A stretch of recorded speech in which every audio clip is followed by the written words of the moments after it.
Jumpa kembali dalam SLM 125 menit. Kita akan belajar hari ini melanjutkan tentang sejarah penebusan dari silsilah di dalam kitab Kejadian.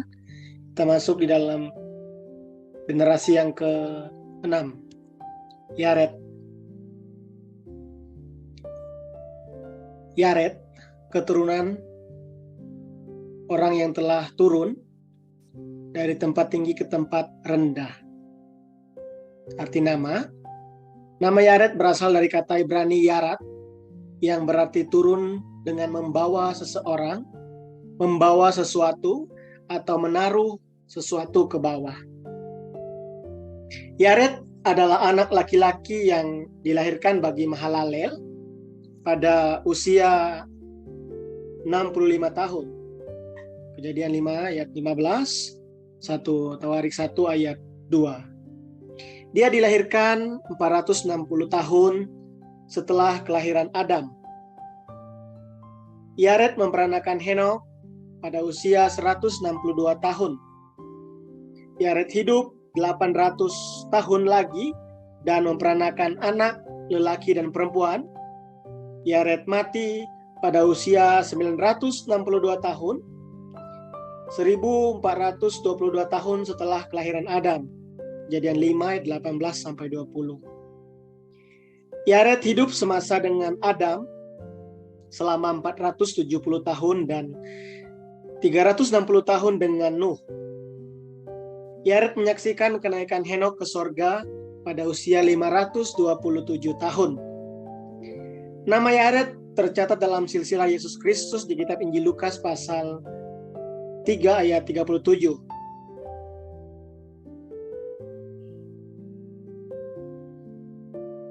Nah, arti nama ini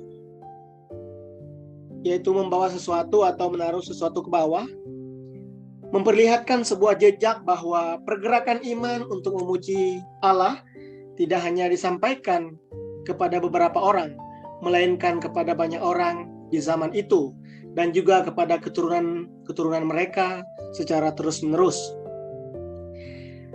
Di dalam nama Yared terkandung harapan yang sungguh-sungguh bahwa di atas dasar iman yang diletakkan oleh Enos, Kenan, dan Mahalalel, Allah yang layak dipuji akan turun ke bumi di mana manusia hidup. Umat manusia yang tidak bisa terbebas dari tali kekang penyakit dan kematian, tidak mempunyai cara untuk memulihkan Firdaus yang hilang dengan kekuatannya sendiri. Mereka menyadari bahwa tidak bisa menetralisir racun maut akibat pagutan ular dengan tenaga mereka sendiri. Jejak yang menunjukkan bahwa manusia menantikan turunnya keturunan perempuan yang dijanjikan dalam Kejadian 3:15 juga terbukti lewat arti lain dari nama Yared, yaitu keturunan.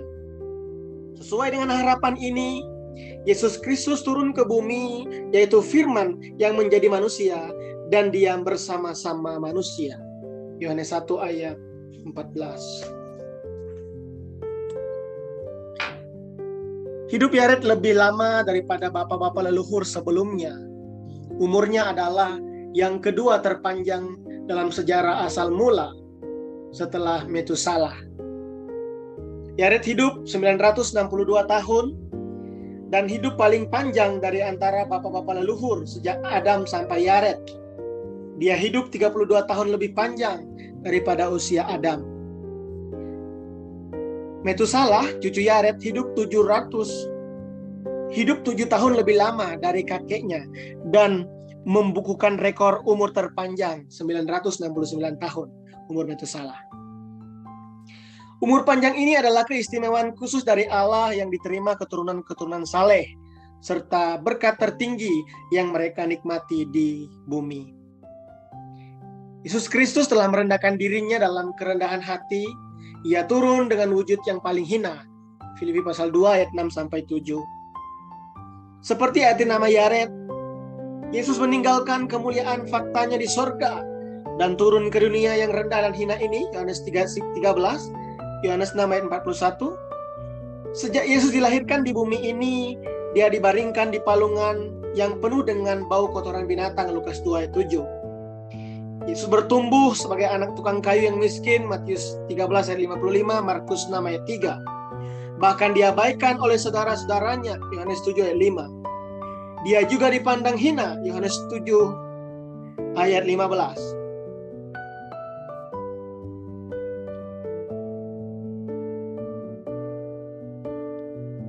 Dia harus menderita kepiluan sepanjang 33 tahun kehidupannya. Karena orang-orang kepunyaannya tidak menerimanya dengan sukacita dan tidak menyukainya, padahal dia telah datang kepada milik kepunyaannya. Yohanes 1 ayat 11. Yesus sebagai anak manusia yang turun dari sorga, Yohanes 3 ayat 13, taat sepenuhnya kepada Bapa yang mengutusnya, Yohanes 8 ayat 42, Yohanes 16 ayat 28. Sepanjang hidupnya, Yesus mencari kemuliaan bagi Dia yang mengutusnya, Yohanes 7 ayat 18, yaitu Sang Bapa. Berdoa dalam tangisan dan bekerja untuk menggenapi kehendak Bapa yang mengutusnya. Dia hanya berbuat apa yang berkenan kepada Bapa yang mengutusnya, Yohanes 8 ayat 29. Dia berbicara sebagaimana diajarkan Bapa yang mengutusnya, dan hanya berbuat sebagaimana diperlihatkan kepadanya, Yohanes 5 ayat 19, Yohanes 7 ayat 16, Yohanes 8 ayat 28, 32, Yohanes 12 ayat 49. Yesus tahu bahwa perintah Bapa yang mengutusnya itu adalah hidup yang kekal, Yohanes 12 ayat 50. Ia tidak mengedepankan pikirannya sendiri, melainkan selalu taat sampai mati, bahkan sampai mati di kayu salib, Filipi pasal 2 ayat 8. Oleh karena itulah Allah senantiasa menyertai Yesus, Immanuel, Yohanes 8 ayat 29. Mari kita merenungkan secara saksama dan bertobat dengan sungguh sambil melihat diri kita kepada kita sedang menghasilkan. Apakah kita sedang menghasilkan buah ketaatan yang pantas bagi kehendak Bapa? Saya harap pembaca bisa bertemu dengan Allah Immanuel itu. Saya harap pendengar bisa bertemu dengan Allah Immanuel itu. Saya harap kawan-kawan bisa merenungkan Allah Immanuel itu. Buah iman Yared telah ditampakkan sebagai Henok, anaknya. Sesuai dengan arti namanya, dapat diduga bahwa Yared merendahkan diri di hadapan Allah dan selalu hidup dengan kerendahan hati. Kerendahan hatinya tampak dari fakta bahwa dia menamai anaknya Henok. Henok berarti mempersembahkan atau dedikasi, yang menyiratkan bahwa Yared berkeinginan untuk menyerahkan Henok, anaknya, kepada Allah secara sempurna tanpa cacat.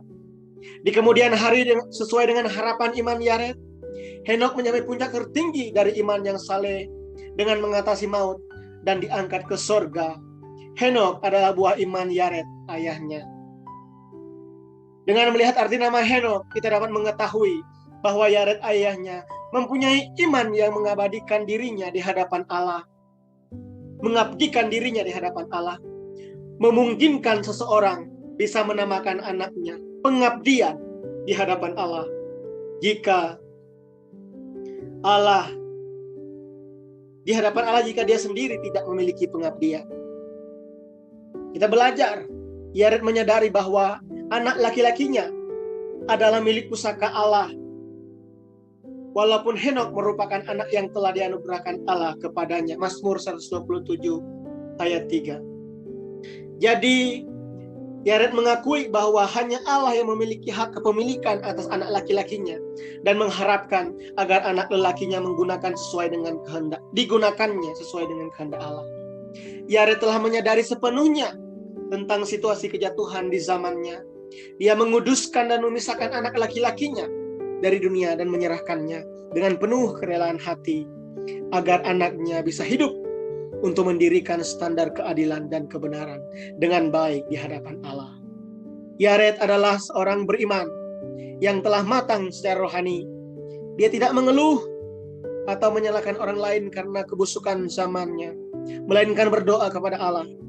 Dia adalah seorang ayah dengan iman yang luar biasa, yang mempersembahkan anaknya kepada bait suci Allah dengan sukacita, agar anaknya bisa hidup sebagai tokoh yang didedikasi untuk zaman dan negaranya. Sampai sekian pelajaran kita tentang Yared generasi ke-6. Sampai jumpa di generasi berikutnya. Kiranya Tuhan menolong kita. Amin.